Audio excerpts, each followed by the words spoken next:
Assalamualaikum warahmatullahi wabarakatuh. Hadirin sekalian, alhamdulillahirabbil alamin.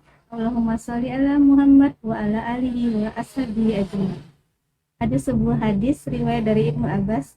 Beliau berkata, Rasulullah Shallallahu alaihi wasallam memiliki sebuah cincin dan memakainya. Lalu beliau bersabda, cincin ini telah menyibukkanku dari memperhatikan kalian sejak hari ini. Aku memakainya sesaat aku memandangnya dan sesaat aku melihat kalian. Kemudian beliau pun melempar cincin tersebut. Hadis sahih dari An-Nasai.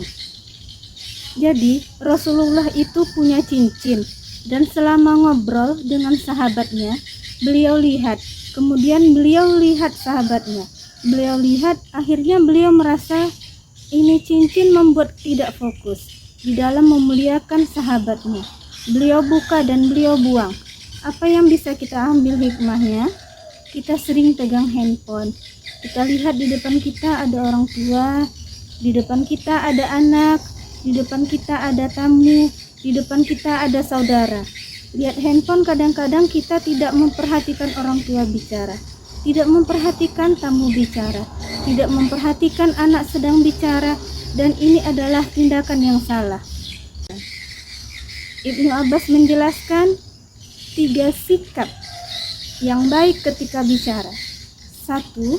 Aku arahkan pandanganku kepadanya.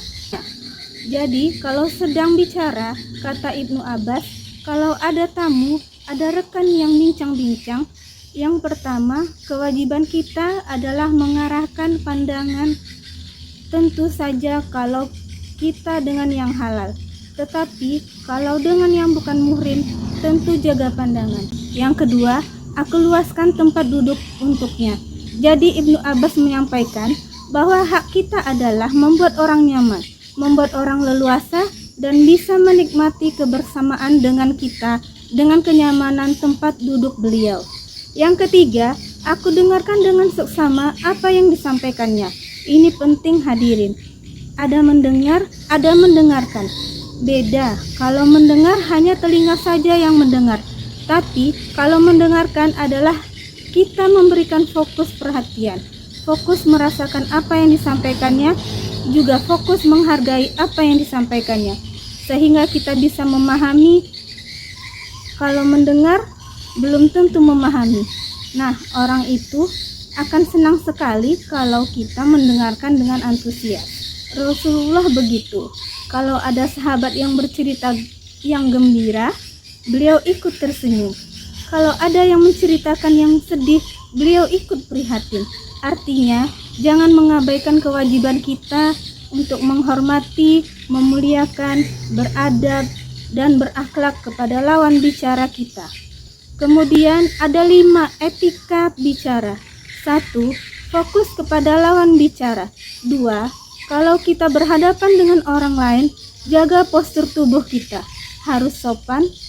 Rasulullah tidak melonjorkan kaki. Rasulullah juga tidak sambil sandar-sandaran, yang membuat orang merasa direndahkan dan diremehkan. Coba perhatikan postur tubuh kita. Menghadap itu lebih baik. Kaki jangan diangkat, dan juga posisi tangan jangan seperti yang sombong dan merendahkan. Karena bahasa tubuh ini pun sudah menceritakan banyak hal. Semakin kita menghormati, semakin kita akan terhormat. 3. Kalau dalam bicara, jangan mendominasi pembicaraan. Kalau kita suka terlalu banyak bicara, kita sebetulnya sedang membuka aib kita sendiri. Kedengkian kita akan nampak, ujub kita akan nampak, kesombongan kita akan nampak, kedangkalan ilmu kita akan nampak. Sebaiknya bicaralah seperlunya dan secukupnya.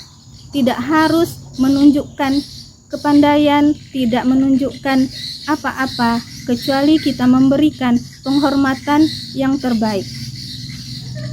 4.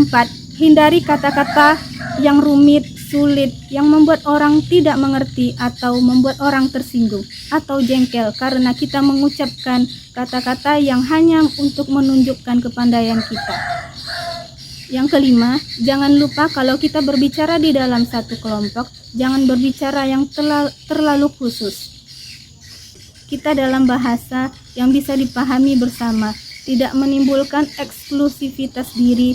Semakin kita merasa eksklusif, maka orang lain merasa tidak jadi bagian daripada pembicaraan bersama kita. Hindari ujub, merasa paling bagus, merasa paling pintar, merendahkan. Rendah hati itu akan membuat suasana lebih nyaman. Selamat menunaikan ibadah puasa, menjaga adab-adab di dalam berbincang, tetap fokus. Semoga ada hikmah dan manfaat. Assalamualaikum warahmatullahi wabarakatuh.